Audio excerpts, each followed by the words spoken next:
नमस्कार, आप देख रहे हैं डीडी न्यूज़ का विशेष समाचार प्रसारण। मैं हूं आंचल गुलाटी कुंबर, मेरे साथ हैं मेरे सहयोगी शरद। तो आइए सीधे रुख करते हैं सबसे पहले सुर्खियों का।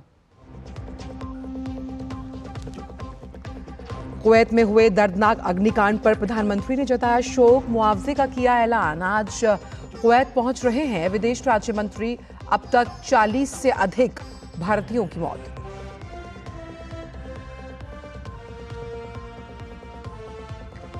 G7 शिखर सम्मेलन में हिस्सा लेने के लिए आज इटली रवाना होंगे प्रधानमंत्री नरेंद्र मोदी। कई देशों के प्रमुखों के साथ करेंगे द्विपक्षीय वार्ता।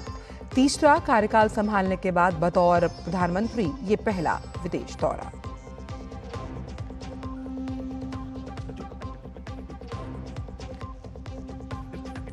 अरुणाचल प्रदेश में पेमा खांडू आज तीसरी बार लेंगे मुख्यमंत्री पद की शपथ। गृह मंत्री अमित शाह, बीजेपी अध्यक्ष जेपी नड्डा समेत कई गणमान्य होंगे समारोह में शामिल।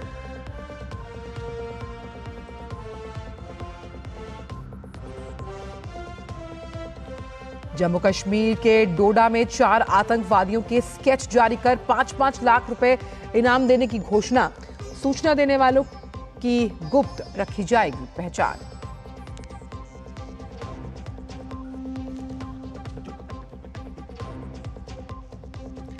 दिल्ली में जल संकट पर सुप्रीम कोर्ट में आज फिर सुनवाई। टैंकर माफिया पर एक्शन और पानी की बर्बादी रोकने जैसे विषयों पर दिल्ली सरकार से मांगा जवाब।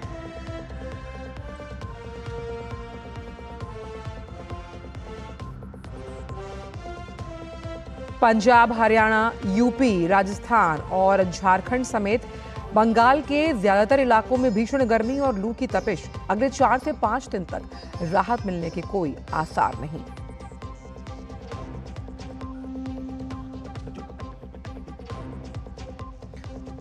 और T20 वर्ल्ड कप के ग्रुप स्टेज में भारत ने लगाई जीत की हैट्रिक। अमेरिका को 7 विकेट से मात देकर सुपर 8 में बनाई जगह। 4 विकेट लेने वाले अर्शदीप बने प्लेयर ऑफ द मैच।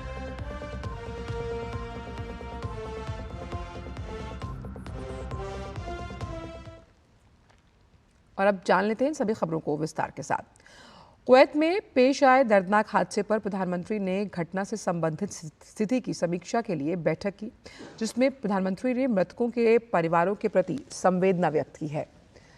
घायलों के शीघ्र स्वस्थ होने की कामना भी की।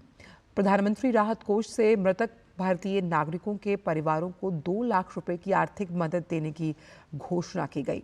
आपको बता दें कि एक इमारत में बुधवार की सुबह आग लगने से 49 लोगों की मौत हुई है। 50 से अधिक घायल इसमें हुए हैं और मरने वालों में से 40 से अधिक करीब 42 भारतीय शामिल हैं। अग्निकांड में मरने वाले ज्यादातर लोग केरल और तमिलनाडु के हैं। हादसे की खबर के बाद दोनों राज्यों के परिवारों में गम का माहौल है। इस भवन में लगभग 195 मजदूर रहते थे, जिसका स्वामित्व मलयाली व्यवसायी केजी अब्राहम के अगुवाई वाली कंपनी के पास है। कुवैत में भारतीय दूतावास ने एक हेल्पलाइन नंबर 9656550524 जारी किया।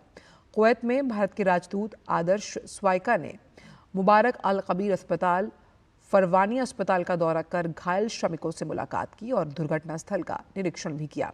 भारतीय दूतावास कुवैती कानून प्रवर्तन, अग्निशमन सेवाओं और स्वास्थ्य अधिकारियों के साथ समन्वय कर रहा है।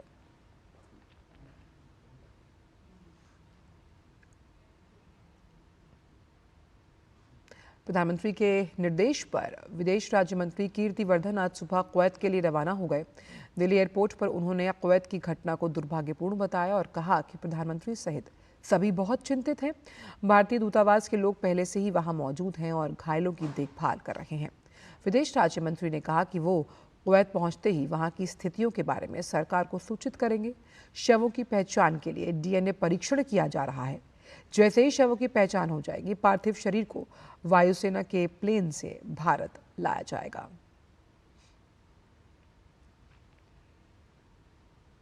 लगातार तीसरी बार देश की बागडोर संभालने के बाद प्रधानमंत्री आज अपने आधिकारिक दौरे पर इटली रवाना होंगे। यहां अपुलिया प्रांत में 15 जून तक G7 शिखर सम्मेलन हो रहा है, जिसमें प्रधानमंत्री शामिल होंगे। इटली की प्रधानमंत्री जॉर्जिया मेलोनी के आमंत्रण पर प्रधानमंत्री यहां आ रहे हैं। प्रधानमंत्री G7 पार्टनर देशों के राष्ट्राध्यक्षों से भी द्विपक्षीय मुलाकात करेंगे। प्रधानमंत्री G7 सम्मेलन में ग्लोबल साउथ, विकास और जलवायु परिवर्तन जैसे मुद्दों पर अपनी बात रख सकते हैं।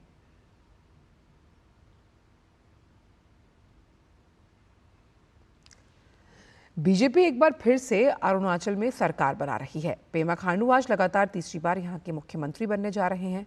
ईटानगर में आयोजित शपथ ग्रहण समारोह में मुख्यमंत्री और उनके मंत्रिमंडल के सदस्यों को पद और गोपनीयता की शपथ दिलाई जाएगी। शपथ समारोह में बीजेपी अध्यक्ष जेपी नड्डा और केंद्रीय गृह मंत्री अमित शाह शामिल होने वाले हैं। इससे पहले कल पर्यवेक्षक के रूप में ईटानगर पहुंचे वरिष्ठ बीजेपी नेता रविशंकर प्रसाद और तरुण चुग की मौजूदगी में पेमा खांडू को बीजेपी के विधायकों ने अपना नेता चुना। 60 सदस्यों वाले अरुणाचल विधानसभा में बीजेपी को 46 सीटों पर जीत मिली है।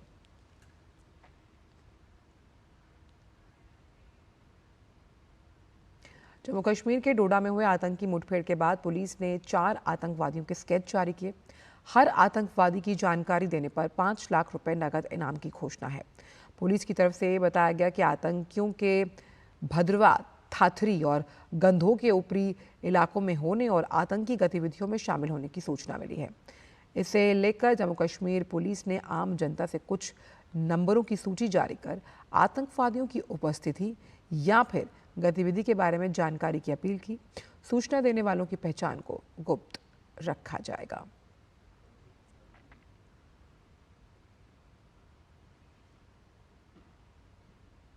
और अब बात दिल्ली जल संकट से जुड़ी हुई। सुप्रीम कोर्ट में आज फिर से दिल्ली के जल संकट पर सुनवाई होनी है। इससे पहले कल अदालत ने दिल्ली सरकार से पूछा कि क्या टैंकर माफिया के खिलाफ कोई कार्रवाई की गई, क्या टैंकर माफिया पर कोई एफआईआर दर्ज हुई और क्या दिल्ली सरकार ने पानी की बर्बादी रोकने के लिए कोई एक्शन लिया। इस दौरान सुप्रीम कोर्ट ने सख्त लहजे में कहा कि अगर सरकार टैंकर माफिया के खिलाफ कोई कार्रवाई नहीं कर पा रही है तो हम दिल्ली पुलिस से उनके खिलाफ कार्रवाई करने के लिए कहेंगे। सुप्रीम कोर्ट ने दिल्ली सरकार को कहा कि वो आज की सुनवाई से पहले हलफनामा दाखिल कर सकती है।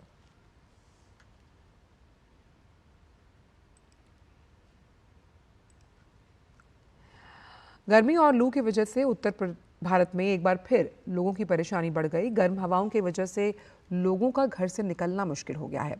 मौसम विभाग ने उत्तर प्रदेश के कई हिस्सों समेत गांगे, पश्चिम बिहार, झारखंड में तेज लू चलने की चेतावनी जारी की है। साथ ही उत्तराखंड के कुछ हिस्सों में जम्मू डिवीजन के अलग अलग भागों में हीट वेव की स्थिति रहने की संभावना है। गांगे पश्चिम के पुरुलिया में अधिकतम तापमान 43.3 डिग्री सेल्सियस, झारखंड के डाल्टनगंज में 46.5 डिग्री सेल्सियस और सबसे अधिक उत्तर प्रदेश के कानपुर में अधिकतम तापमान 47.5 डिग्री सेल्सियस दर्ज किया गया। वहीं दिल्ली में अधिकतम तापमान 46.4 डिग्री सेल्सियस दर्ज किया गया है और ऐसे में लोगों को गर्म हवाओं से बचने और अनावश्यक बाहर निकलने से परहेज करने के साथ अधिक मात्रा में पेय पदार्थ का सेवन करने की सलाह दी गई है। बात क्रिकेट की। भारत ने आईसीसी टी20 क्रिकेट विश्व कप के सुपर 8 में जगह बनाई। भारतीय टीम ने अमेरिका को 7 विकेट से हराकर प्रतियोगिता में लगातार तीसरी जीत हासिल की। अमेरिका द्वारा दिए गए 111 रन के लक्ष्य को भारत ने 3 विकेट खोकर 19वें ओवर में हासिल किया। भारत को पहला झटका विराट कोहली के रूप में लगा, जो शून्य पर सौरभ नेत्रवलकर की गेंद पर आउट हुए। इसके थोड़ी ही देर बाद सौरभ नेत्रवलकर ने कप्तान रोहित शर्मा को 3 पर चलता किया और भारत का तीसरा विकेट ऋषभ पंत के रूप में गिरा, जिन्हें अली खान ने 18 पर बोल्ड किया। सूर्यकुमार यादव ने शिवम दुबे के साथ मिलकर भारतीय पारी को संभाला और टीम को लक्ष्य तक पहुंचाया। सूर्यकुमार ने नाबाद 50 और शिवम दुबे ने नाबाद 31 रन बनाए।